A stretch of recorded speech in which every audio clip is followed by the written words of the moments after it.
something new that would actually be appropriate to this situation and could unite some substantial number of people would have to be predicated on there being deep pluralism, rather than an attempt to transcend or abolish it through force of argument. And I think that continued attempts to transcend the deep pluralistic condition by force of argument are kind of retrograde. They miss what has changed in the world over the last 100 years. And I think a lot of people are still in this kind of mode where they think if they just come up with something, they can just talk about it or write about it, and then people will come to it, they'll be convinced by it, and then they'll be able to operate on the basis of that.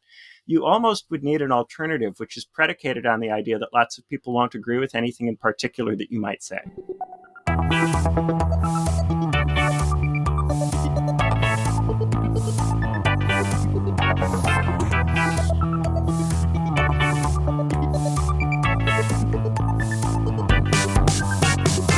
Milan ou Tripoli, Vilnius ou Benghazi, Paris, Moscou, on fait le bunga, bunga, Bangkok ou Bogota, Le Caire ou Jakarta, Gustabia, on fait le bunga, bunga, Stockholm ou Monaco, ou Montevideo, Oslo, Tokyo, on fait le bunga, bunga. Hello everyone, welcome back to BungaCast, the global politics podcast at the end of history. I'm Alex Hochuli in São Paulo, Brazil, joined by contributing editor to this podcast in London, Lee Jones. Hello, Lee.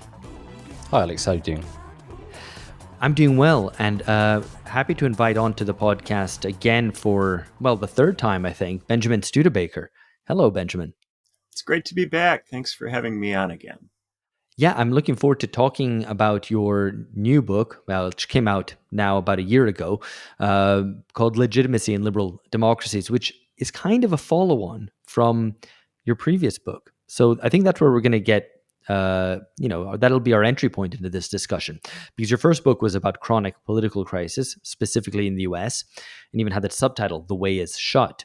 And this new book on legitimacy is similarly concerned with chronic crisis. And we'd like to know why you think it's chronic, what the nature of this crisis is. But we'll get on to that. Maybe just to start us off, what are you trying to do in this book? Maybe you want to set out your argument in more general terms. Yeah, in the first book, The Way is Shut, The Chronic Crisis of American Democracy, The Way is Shut, we start with the unsolvable problem. So we start with an account of the economic situation. That account will be convincing to some people, but there will always be people who don't like a book that starts with an account of an economic situation or who disagree with various features of that account. In this book, I wanted to write something that could be interesting to just about anybody, regardless of their politics, left, right, establishment, anti-establishment.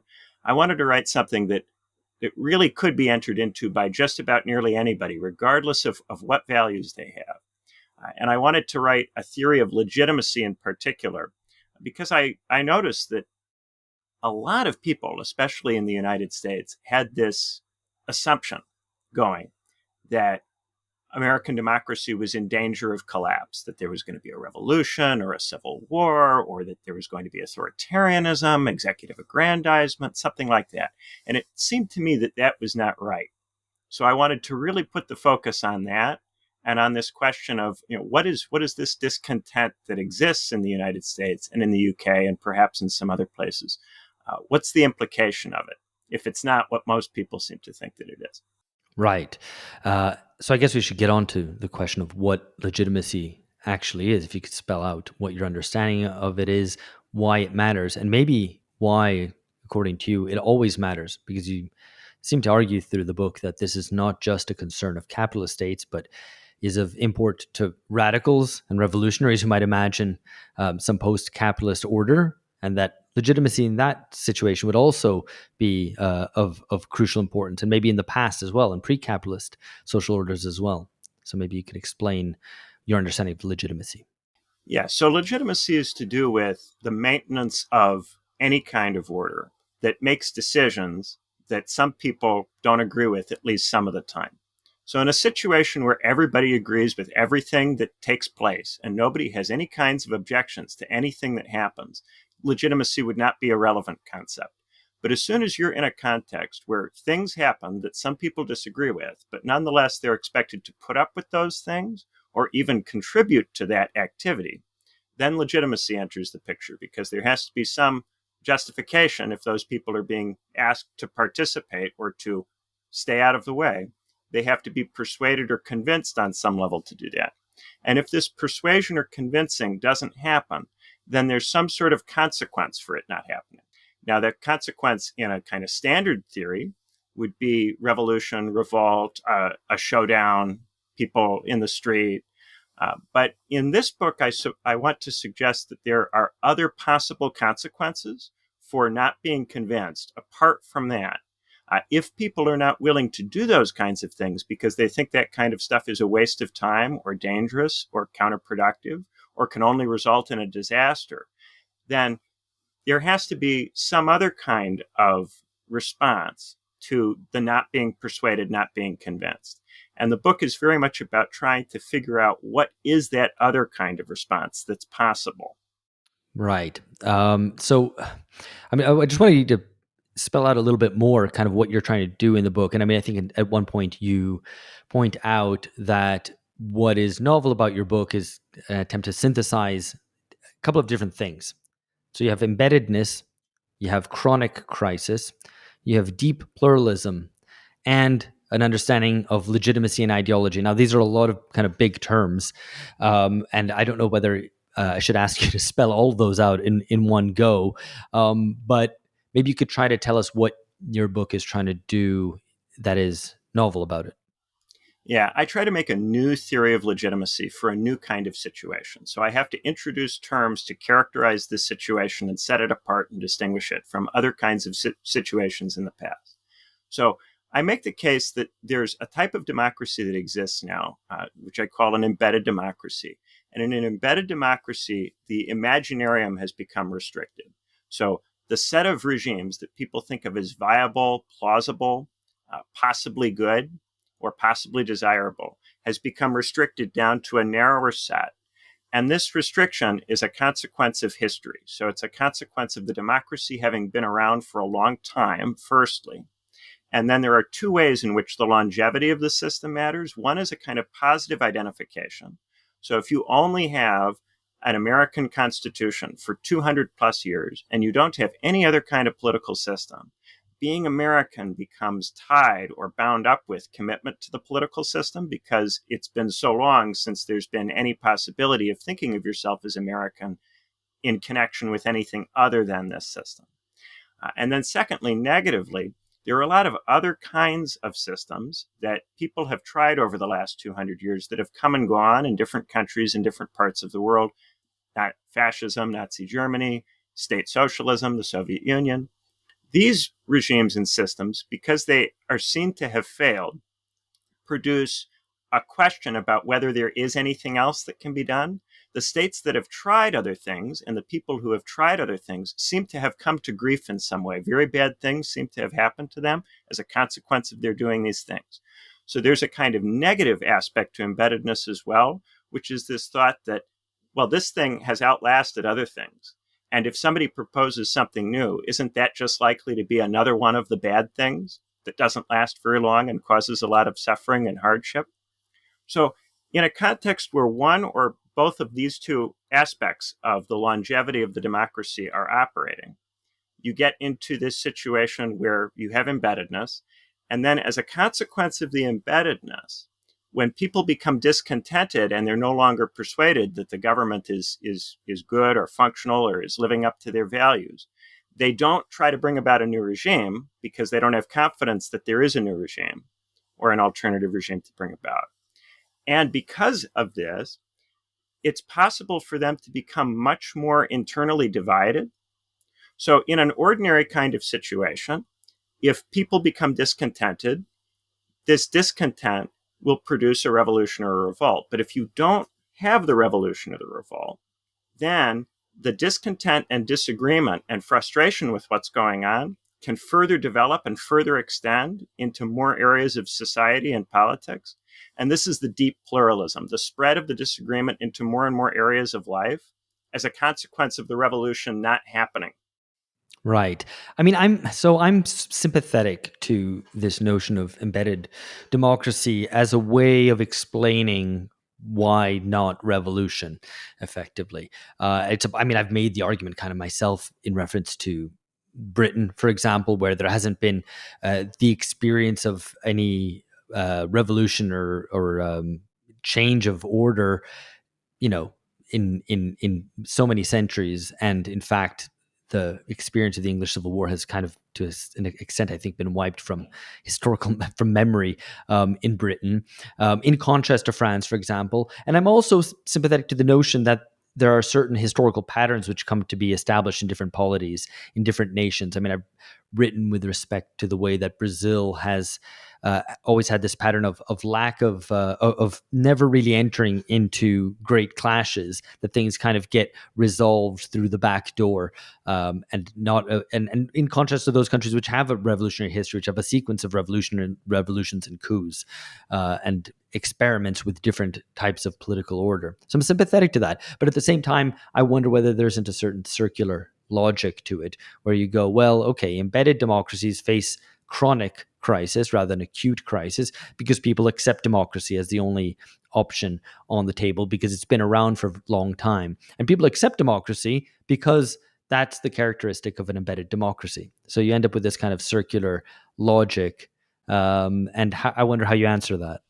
Yeah, so I think it depends on whether we buy the specific implications I draw out for the longevity of the regime.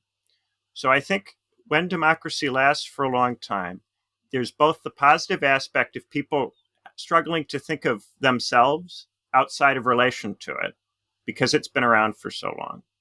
And then secondarily, there's and this is a consequence very much of recent modern history, other regimes being tried in other places and seeming to have failed, which produces a skepticism of anything new.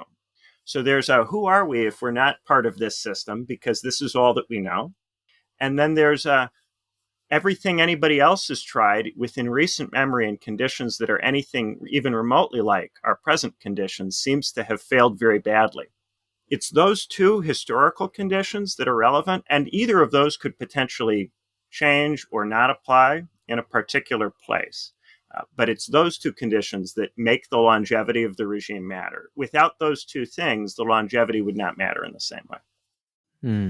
Yeah, I mean, that seems a little bit of a piece with the general sort of end of history idea, where any political passions, any kind of great dreams are to be, any form of utopianism, leads straight to the gulag, and therefore you should abandon any sort of dreams. And so I wonder if that's not something which is very contemporary, and very particular to the age, after the end of the Cold War. But anyway, Lee, you had a further question about the chronic nature of this legitimacy crisis.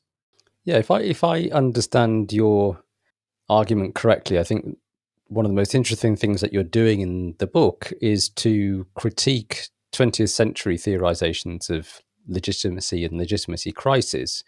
I think your view is the view that people like Habermas and others took was that democracy was something quite fragile, or political order was something relatively fragile, because when there was a gap between legitimizing discourses or legitimacy stories that states tell about themselves and their actual practices, where then there would be a problem and people would rise up against the regime, they would revolt, they could potentially overthrow it. And if I understand it correctly, your argument now is that actually democracy is quite stable because there is no more revolt against the embedded democracies. There's no threat of exit. So there's no threat of revolution. There's no threat of shifting to a different regime. And that means that elites don't act to correct for this gap between the legitimizing stories they're telling themselves about democracy, equality, all these nice things, and the things they're actually doing, so that there is no threat of regime change. So these regimes are stable, but at a very low level of legitimacy, chronic legitimacy deficit. Is that a reasonable summary of your argument? Yes, and the low level of legitimacy provides a level of security to political actors that allows them to do things that they wouldn't be able to do if they were disciplined by a proximate threat of acute crisis. So if you have to worry about an acute crisis, then you have to worry about potentially provoking sharp conflicts in society that could result in a revolution or a revolt. But if you get accustomed to the idea that no matter what you say or do, there won't be a revolution or revolt, this leads to a lack of discipline, and it leads to a lack of interest or need for sustaining levels of unity that previously would have been thought to be necessary for the maintenance of order. Yeah, so like bailing out the banks or something is something that they would never. It would, I mean, an ill-disciplined move in a way, which would have been kind of perhaps not even considered as a possibility were there a threat of an acute crisis, were the threat of revolution, right? I mean, Yeah, if you thought something like that would provoke people, then you would not do it. Or at least you would be very concerned about doing it, and you would try to do it in a careful way. Once you are not disciplined by this reality check of the revolution or the revolt, now you can get very, very all over the place. So I think as a picture of where we are with contemporary politics and the contrast to the 20th century, I think that works quite well. We've talked many times in this podcast before about the way in which the threat of fascism and the threat of communism in the 20th century disciplined liberal elites in the West and forced them to accept aspects of social democracy, for example. And so the removal of the exit option and the removal of what you call that discipline, in effect, I think is quite persuasive. I suppose where I'd like to push you a bit is on this issue of the kind of chronic nature of this, the idea that it's basically inescapable. And this is the sense in which I think this book is very much a sequel to your first, the subtitle being "The Way is Shut," meaning there's no way out. There's no way through this situation, and that's the overall vibe of this book as well. I think that it is kind of we're stuck, and I wonder two things. I guess one is how much of this is supposed to be a theorization of legitimacy in liberal democracies when it's really just riffing off the experience of the United States, where in your first book you were quite persuasive that the United States is so sort of locked down constitutionally that any attempt to revive American democratic politics is bound to fail in various ways. Are you not generalizing outwards from that one particularly stuck case? And related to that, and we might kind of unpack this a bit more, is it, are we really so stuck? So I think this idea that we're kind of stuck in this dead end, we can't get out, overlooks the long-term effects of the kind of things that you're talking about. The potential for this low level of legitimacy not in fact to be stable, but to be corrosive in ways that corrode the existing order and perhaps give rise to the possibility of something new. Yeah, so for one, I think it's entirely possible that I'm shaped by being American and also by my peculiar education experience at being American, but being educated in the UK. So one of the things I would be quick to point out is that my notion of embeddedness has both that positive and negative aspect. In the United States is the obvious case, which would have both of those aspects. In the UK, it would be harder to make the case that Britishness is bound up with loyalty to the Westminster system. There are a lot more people in the UK who have issues with the Westminster system to varying degrees, historically and in contemporary practice. And in the case of the UK, I think the negative side of embeddedness, the sense, the Churchill kind of quote sense of democracy being the worst system except for all of the others, would be more dominant in the way in which the UK would be embedded. Whereas in the case of the United States, the positive identification would play a larger role. I am open to the idea that, in point of fact, this is something which only really applies in these Anglophone contexts or only in the context of democracies that are very, very old. But I'm also interested in the possibility that this might be something that's spreading, especially as we're getting to a point where it's 2025. Countries that became democracies at the end of World War II have been democracies for 80 years. We're getting to a point where there has been a long period of stuckness in a lot of different countries. And so I wonder if this is something that might spread. And I wrote the book a little bit trying to think ahead to how would the book read in maybe 50 years or so, at a time when Germany would be a democracy for well over 100 years. Is Germany potentially in a process of becoming embedded that has not yet completed, but might be getting near to the point of being completed? And then perhaps maybe there are some countries that could still have an acute crisis now, but are in a window of time in which that's possible that is shutting. I wanted to kind of play with that and think about that. And I have to leave it to other people to judge because I am so Anglophone. Everything about me is Anglophone. My whole background, my whole experience is Anglophone. So I'm sympathetic to that. I'm also interested in keeping an eye on this thing. If I really felt that there was absolutely no directionality to it, I would write this book and then go away because there would be no point in continuing to look at politics. But I do think that the lack of motion, the immobility that the chronic crisis produces and which is characteristic of it, is likely to have consequences. And so I'm very interested in things like the recent government shutdown in the United States, in which there was such division that very nearly food stamp benefits were not paid out, which would have had disordering effects. Now, I don't necessarily think that would have in itself generated revolutionary energy or a commitment or interest in an alternative.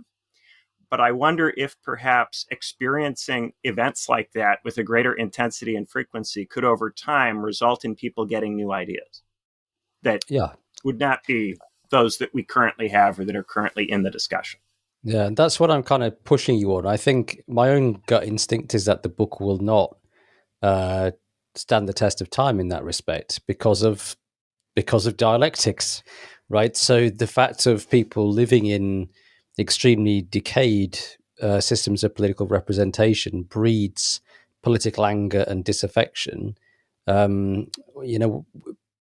analysis might have made sense in the end of history period, but in the end of history period, these systems are decaying and giving rise to new forms of political expression. Now, might not like those forms, but for example, there's rising tendencies towards authoritarianism, both on the part of populist challengers and the liberal technocrats that are trying to shut them out.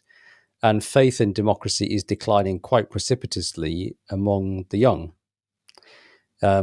Equally, one of the things you point out in the book is that anger in a chronic crisis of legitimacy, anger and contestation shift away from policy towards procedures. So the procedures of liberal democracy get much more contested, which is obviously true. Struggles over electoral rules or the implementation of them and so on. But insofar as those struggles are directed at institutions that limit democracy, particularly perhaps that limit democratic control over the economy, so what some people have called neoliberal economic constitutionalism, insofar as struggles are directed against that or about control from the deep state or whatever else we want to call it, that basically fragments that neoliberal political order, then that potentially opens up new possibilities. So the process in the UK, I know we always talk about it in this podcast and people are sick of hearing about it, but Brexit, the process of breaking up away from the EU and the limits that places on democratic control, the seemingly inexorable drift in the UK away from first past the post towards a proportional representation system that will shake up the existing political oligarchy. All these things, there does seem to be a dynamism there, even if it's a dynamism that I myself have characterized as one of decay rather than a clear sense of renewal. But there is a dynamism there that doesn't seem to be captured by this idea of stasis. So I do think that in the UK in particular, there will be experimentation with democratic procedures. And in the book, I outline a number of different things that the UK has tried or has considered or entertained trying. And I think that there's going to be a lot of that. I think that there will be a lot of churning through different institutional configurations. A major part of the argument and there's a lot of weight on it, is the deep pluralism implication of the embeddedness. If the deep pluralism implication holds, then while people will get lots of different kinds of ideas, they will struggle to unite large parts of society around these ideas. And the general reaction of different parts of society to any new ideas that will get thrown out there is, ew, that's scary, I don't like that. So you could have 100 different new ideas for something other than democracy. But if each of those strikes the majority of people as disgusting, revolting, and likely to result in something like fascism or communism, then you get a situation like 5 or 10 or 20 people trying to walk through a door at the same time. Now, that sounds like something that can't possibly hold for any great length of time, but I wonder if perhaps it can. What I observe around me is this very, very deep inability of people increasingly to cooperate at large scale for any great length of time about anything really important. Yes, that's okay. So that's nice, but I'm wondering whether, so to put it this way, the shock absorber has tended to be civic privatism. In fact, I remember discussing on this podcast maybe a year or two ago Habermas's legitimation crisis, and there was a big emphasis that we put on discussing that book and trying to make it contemporary, the way that, well, the legitimation crisis doesn't lead to any revolutionary situation because there's this deep well of civic privatism. People effectively drop out of politics. You talk about there not being an exit. Well, there's no collective exit from democracy, but there's an individual exit, with something which you dedicate a great deal of time talking about, something that results in the sort of doomer mentality as you characterize it, right? People just kind of drop out, withdraw.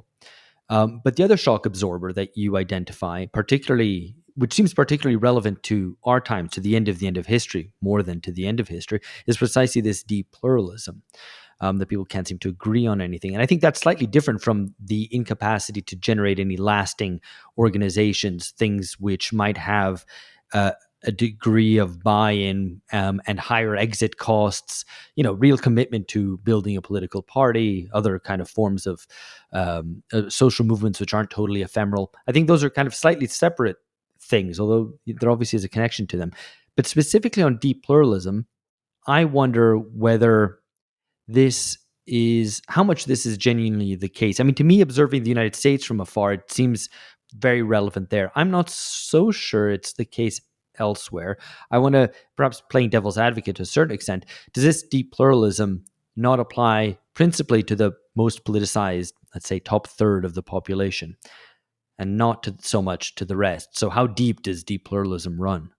Well, this is certainly something that people could do empirical social science research on. Yeah, in my own experience, I've spent much of the last 5 years in Indiana, in a place where I interact with and am friends with a lot of people who are not part of the elite scene that I was in when I was at Cambridge. And it seems to me that a lot of the deep pluralism, if anything, runs deeper with the public than it does with the elites, in the sense that the public takes seriously a lot of what is being said in a way that many elites don't. Many elites seem to recognize that there's a certain amount of gaminess in political rhetoric, and that political rhetoric is therefore not necessarily to be taken literally. But a lot of ordinary people seem to get very frightened by this kind of talk because they think that that the people who are talking might actually do the things that they suggest they might do. That, of course, is just anecdotal, and it becomes very much a kind of question of what's your experience of society. But I can tell you this, when I was at Cambridge, I thought that there was much greater potential for people to unite around bread and butter issues than I feel now, having spent several years back home in Indiana. That seems much less plausible to me now with more exposure to wider parts of society. I don't know whether that's really indicative. Yeah, I think I do wonder about this myself. I think there is obviously intense polarization, but it seems to me the polarization is often around wedge issues that have become significant, cultural issues in particular, that have become significant in the absence of left-right contestation over the economy, over bread and butter issues. And it's very easy to produce opinion polls that show, deep divisions on various questions, but you can flip it around as well and show very significant levels of consensus on a lot of core issues, even on contentious issues like abortion rights, even on bread and butter issues. I mean, I was very struck, for example, when Liz Truss was Prime Minister of the UK in those 52 days, whatever it was. And when she was running for the Conservative leadership, she was spouting a kind of Thatcherite politics that was drawn from the 1980s that had really no correlates in British society. The people that had been campaigning for Singapore on Thames during Brexit, there were polls showing that only 7% of the public were interested in a deregulatory agenda. When she was pushing this agenda in her quest to become leader of the Conservative Party and hence Prime Minister, a large majority of Conservative Party supporters themselves either wanted taxes to stay the same or even to increase to fund public services. So the idea of a slash and burn and cut public service and so on, it didn't even appeal to the people likely to vote for Liz Truss. So it seems to me there is more consensus out there among the masses than among the people, among the masses than among the elites. The elites don't really agree with the masses, and this fundamental disconnect, what Peter Mayer calls the void, is the fundamental problem. So maybe if we move it off of polling, and talk about how people live. For instance, one of the things that's come up is that at this point, political affiliation in the United States more reliably predicts whether people are willing to get married to somebody than race or religion does. When people try to form political organizations to accomplish tasks, these organizations seem to split, often at relatively early stages and over relatively small, trivial differences, things that we wouldn't necessarily think of as important. If you were to poll people about a substantive issue like healthcare, you would find a lot of overlap and a lot of seeming agreement. But then when they actually try to concretely go and build a political movement together, they end up infighting over things that would seem to not be important. And even if you were to ask them on some objective day where they were not involved in anything, if these things were the things that mattered, they would probably say that they weren't so nearly as important as the things that they ostensibly agree upon. In the UK, after Brexit happens, all of the party leaders tend to have very low approval. And in the United States, whoever wins the election, their approval rating will sink into the 40s and hang out in the 40s just about no matter what they do. And it seems to me that it's become much harder in practice to unite large sections. And then also, I think there's the issue of the workplace and corporate life and the different experiences of corporate life that different parts of the population have as a consequence of the degree to which human resources type stuff has entered into different kinds of workspaces. And in the other book, In the Way is Shut, I make arguments to do with the spread of university education to a large segment of the population, something approaching 40% in the United States. I think that this kind of materially roots a certain level of cultural antagonism, and there's increasing research being done on an education cleavage in a lot of these states that would suggest that the difference in education level is at this point akin to race or religion or ethnicity as a cause of social antagonism and conflict.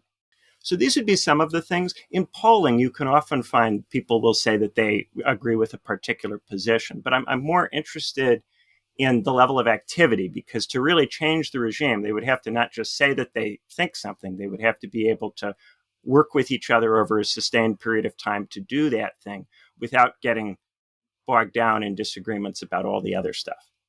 Yeah, I suppose political heterogeneity has always been with us, though. And I guess the question is, and the task for the political party has always been to try to constitute a collective subject out of that heterogeneous and atomized, fragmented society. So is it your claim that there's simply extreme levels of atomization and fragmentation such that we've never seen before, so it is now impossible for political elites to craft such a collective subject, right? To build even just a sizable plurality of people that it could please, that it could legitimize itself through that. Is this the decaying effects of liberalism on society means it's now impossible? Is that the argument? So in this book, the argument is focused around the embeddedness. And so the lack of revolution means that particular political actors and movements can often gain politically by stirring up parts of the population against each other and furthering disagreements and antagonisms. Because there's no disciplining mechanism, because there's no immediate threat of revolution, this spread of disagreement can often be politically advantageous to particular actors who are trying to accomplish a specific aim or to stay in office or to win an election. And over time, this creates splits that eventually become something that nobody can really properly control. In the second chapter, I talk about a kind of impersonal hypocrisy that results from this, a situation where nobody seems to be able to do the things that they've said that they'd like to do. So they can't satisfy anybody. And therefore, they're always pointing to whoever's in the way, whoever doesn't agree, or whoever is the obstacle. I think that this becomes functionally the way that you continue to win elections when you're not able to accomplish stuff. You find people to blame and you say that these people are the problem. And this becomes kind of the only thing that you can do. Similarly, in the chapter where I talk about settling and solving, if you get to a stage where you can't solve problems, you can't appear to have solved problems in a short unit of time, you pivot to trying to sell whatever you have done as good enough and to lower people's expectations. There's a kind of need to shift to a different sort of behavior. And since people don't respond to this, seeming betrayal with revolution, it becomes a way of trying to salvage or shore up what support you can so that you can head into the next election in the strongest possible position that's still available to you. And so this produces a situation where oftentimes the competitive strategy for winning elections is not to unite a substantial chunk of society and then meet the demands of that chunk of society and satisfy that chunk by doing the things that that chunk wants. But it's instead to point out enemies, point out obstacles, and generate antagonism and hostility toward those enemies and obstacles as an excuse. And I think that creates a kind of self-reinforcing division. And there are other things we could talk about as potential sources of the division that I've talked about in some of my other work, things like the education cleavage, or in my recent journal article with Dirk Jörke, we talk about modernization itself as having in it certain features or facets that tend toward division. But in this book, I focus really just on embeddedness as something which produces political incentives to divide without any kind of break on those incentives. What you say is persuasive up to a point, although I would just note that my what I was pushing on earlier on was to say embeddedness could shift in the sense that people are not willing to live like this anymore, and the corrosive effects generate new dynamics. And then you shifted to saying, well, okay, but then there's deep pluralism, so nothing will come of that. And then I argued, so once the embeddedness isn't it possible to shift past deep pluralism? And then the argument shifts back to embeddedness. So it seems that you've deliberately constructed the argument in a way that if there's any change on one of these factors, you shift the burden of the argument back to the other one. And I just wonder whether where is there any space for political agency to intervene in this doom loop? There's a ratchet effect. So you have the lack of revolution. The lack of revolution then allows for the deep pluralism. The deep pluralism gets beyond certain points, which then make it harder to generate revolutionary energy, which means that you go further in not having the revolution, which means that you get more deep pluralism. It is a doom loop. It is a doom loop, and it operates through ratchet effects, such that the longer it goes on, the harder it is to break out of it.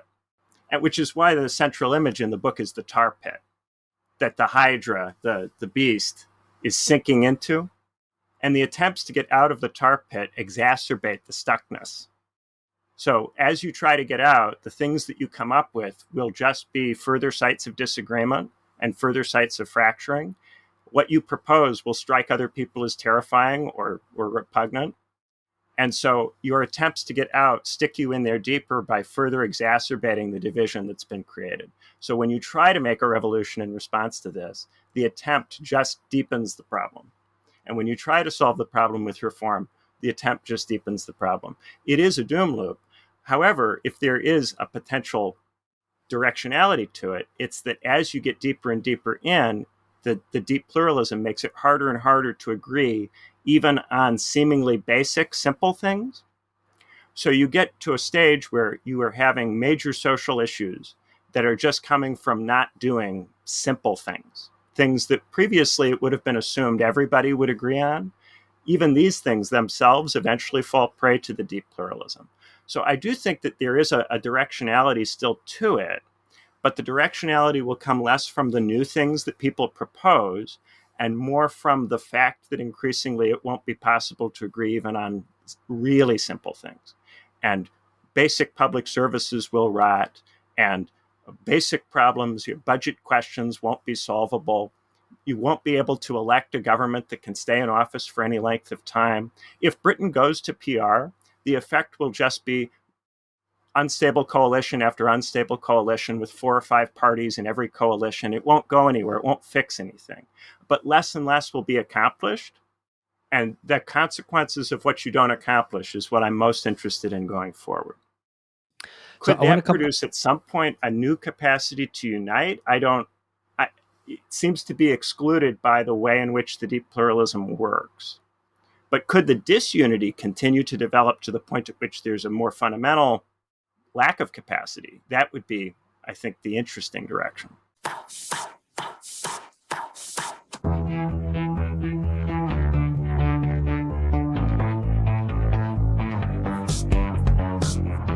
So I want to double back at the end, or in a little bit, to whether the way is indeed shut, and where you find the exit, which is all the way down at the bottom of the tar pit. It's my understanding of what you write in the book. I also find compelling, the notion of deep pluralism. I've been arguing for a while that culture wars are a mechanism of political control after post-politics. Rather than depoliticization, you actually in some ways encourage critique, encourage the proliferation of political ideas, although they tend to be in the form of ghosts of political ideologies past, of communism and fascism. And that's encouraged as a way of deepening the deep pluralism to make sure that nothing actually changes. One of the ways that this gets played out is often in the pre-political realm. And I think that's really speaks to the depth of the atomization today. Lee made reference earlier to, heterogeneity has long been a political problem. 100 years ago, that was a problem and political party had to unify people. But I think there was a degree of pre-political consensus and pre-political social bonds and solidarity that was there that could be built upon. And I think what is characteristic of contemporary atomization is that it's very deep, right? So in your first book, you talk about the 4 Fs, and we encounter these 4 Fs again. These are realms of escape: faith, family, fandom, and futurism. Except here, they're not merely realms of escape. In your first book, you point out that it's futile because they also become subject to hyper-politicization. So, you might decide to escape into faith, but, your pastor is ranting about feminists and communists. So it doesn't really provide the solace that you might expect. The 4 Fs here in this book take on a different role, right? So they are active and they're mediating structures that provide legitimation. So I wanted to kind of explore this issue as a way of maybe moving the conversation on, or maybe offering you an opportunity to talk about deep pluralism and how it gets played out, and how these 4 Fs also act as second order forms of legitimation, as you call them. Yes. So if you can't get people to agree on particular legitimating abstractions, particular values that the state can straightforwardly provide, one way that you can try to manage this is to instead create other kinds of institutions that are to be valued for their own sake. And then when people become discontented, they blame those institutions because they view those institutions as the things which are supposed to provide the value. So if you create a space where there's a lot of religious freedom, you could characterize that in several different ways. You could say that the state is serving God by doing that. You could say that the state is serving liberty by doing that, by creating a free society. But you could also say that the state is creating the possibility of churches themselves, and that the churches themselves then become the units that the religious person is interested in contesting life through. So each of the 4 Fs, it's faith, families, fandoms, and futurism, comes with a kind of institution that the state makes space for, allows, permits, encourages. That institution then becomes the focal point for people's values, dreams, aspirations. And so when the state isn't able to fulfill these different demands, the state can hope that perhaps people will instead make their complaints to these more proximate structures. And I compare it a little bit to feudal dynamics, where you have, say, a king and you have dukes and you have barons. And if there's a shortage of bread, whose fault is it? Well, you might not blame the king. You might blame somebody more proximate to you in a medieval context, like the baron or the duke. And then the king can use the fact that this is the case to potentially help the baron or duke against the peasants, or help the peasants against the baron or the duke. So the king is able to benefit from the antagonism and from the confusion that the antagonism creates over who really is the one who's generated the problem. In the same way, I wanted to focus on the role corporations come to play as a consequence of all of this, the degree to which people are looking to other kinds of corporate units, and I include the family in both its nuclear and non-traditional forms in this list of different kinds of units, looking to these things to provide values which the state no longer seems plausibly to be able to provide. And then each of these things can generate an enormous number of additional legitimation stories, additional narratives about legitimacy, that you couldn't have in the absence of all of these other kinds of structures. If you were just thinking in terms of the state, these other things wouldn't come up or would seem not political or not relevant. I mean, so to try to understand the argument as well, because Disney appears quite a bit here, and I mean, hearing you talk now, I wonder, it's our demands for representation, symbolic representation in Disney films. Would that be, an example of the way that this gets played out? I don't know, but also I struggle to take that too seriously as an explanation for why there isn't revolution, because people are angry that the new Disney princess is, brown and not black, or white and not blah blah blah blah blah. So or indeed that it comes on to take the form of a kind of crude new left critique that people are being duped and dumbed down, and that the reason that they're not revolutionaries because of TV or something like that. Certainly, if you were to take it in isolation, that would not be at all a satisfactory response. But this is why I group it with all the other Fs. So there's a relatively small chunk of the population that has really become obsessed with fandoms to the point at which a lot of its energy is taken up with contesting fandoms. But this is analogous to, and I think another instance of, the contestation that occurs with respect to the future and with tech companies, with respect to faith and churches, and with respect to the family unit itself. All of these things become other kinds of structures that different parts of the society become obsessed with. And if you were to ask any given person about any of these, most people would view at least some of the 4 Fs as manifestly ridiculous things to care about, things that are silly to care about, things that, how can this possibly be the reason that somebody doesn't take action? But this is the ideological side of something which also legitimates and also is genuinely meaningful and convincing to some set of people, even if we struggle to see things from that point of view or to identify very much with that perspective. And so, yes, there's some emphasis on Disney in this chapter. There's also emphasis on Elon Musk and on the version of the future that is associated with him or with Tesla. The talk about, which came out really a lot of this after I wrote the book, the LLMs and the AI and all of this stuff, very much is in this direction of, well, is the future going to be delivered upon by private actors such that there will be some route out of this that comes through supporting the tech companies? Is the way to solve this problem to just build all the data centers that they want us to build? Will that allow some impasse to be transcended at that level? I think that there's a lot of energy that gets into all of these different enclaves. But if you were to take any one of them in isolation and try to say that this one is the cause, it would seem totally unsatisfying. I agree with you. Each one individually on its own. It's the huge number of these things that does the job, the huge number of them and how different they are from each other. I mean, arguably you could say that, the thing that you class under futurism, which is like the tech companies, they themselves point to some break with liberal democracy, at least in the eyes of some of their fans, and indeed their ideologists specifically, in terms of providing some image of a post-democratic, entirely non-democratic, perhaps even dictatorial sort of order, or in kind of like Nick Land's fantasies of kind of GovCorps, for example. where you can just choose between them, where you want to live, but you obviously have no say, you have no voice in any one of them.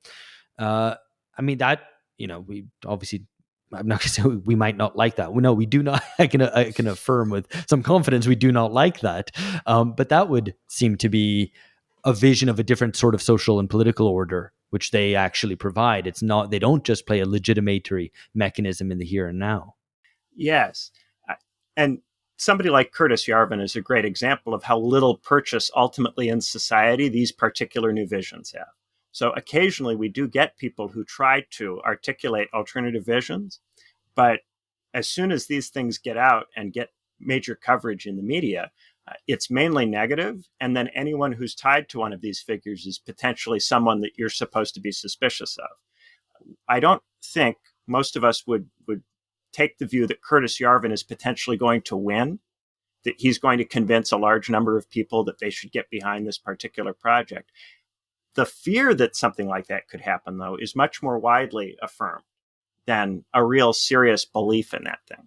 There's far more people who are scared of any one of these things or view any one of these things as a problem. And I think that this is kind of there sublimated in the kind of disgust and sense of cringe that people have about the different Fs. Almost any instance of one of the four Fs strikes large numbers of other people as kind of cringe and disgusting.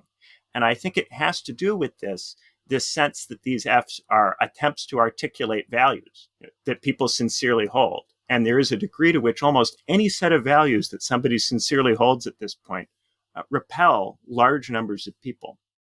And everyone will make an exception for the one that they like or the one that is most convincing or most attractive to them, which I think is understandable. The tendency, I think, is both to overstate the number of people who affirm things that we like and the number of people who affirm things that we really dislike, when in point of fact, there's just a bunch of tiny little camps, none of which are really in position to do much of anything. Wow. So we're back to the impossibility of any social majority, not let alone the question of actually taking effective political action and building the sort of organizations necessary for that, but even just the impossibility of having a kind of notional social majority based on some shared values. I hate that word, but there we are. So where does this lead? Well, the bottom of the tar pit. Let's go there. Hello friends, you've reached the end of a sample from an episode only available to subscribers. We put out 2 episodes a month for free. For access to the rest in its entirety, please join us at patreon.com/bungacast. For $7 a month, subscribers receive original, exclusive episodes with the entirety of the BungaCast cast. That's George Hoare, myself Alex Hochuli, and our contributing editors, Philip Cunliffe, Amber Lee Frost, Catherine Liu, Lee Jones, Alex Gurevich, and Lee Phillips. We've got extended interviews with guests, episodes on current affairs, and original episodes on theory, history, and culture, so as to understand the crises of our times. We also have the BungaCast Reading Club, where Phil, George, and myself present the key books and essays necessary for understanding the world today, how we got here, and where we might be going. Subscribers also get a digital subscription to Damage Magazine, with whom we're partnered, and you can find all this info at patreon.com/bungacast. We do hope you'll join us.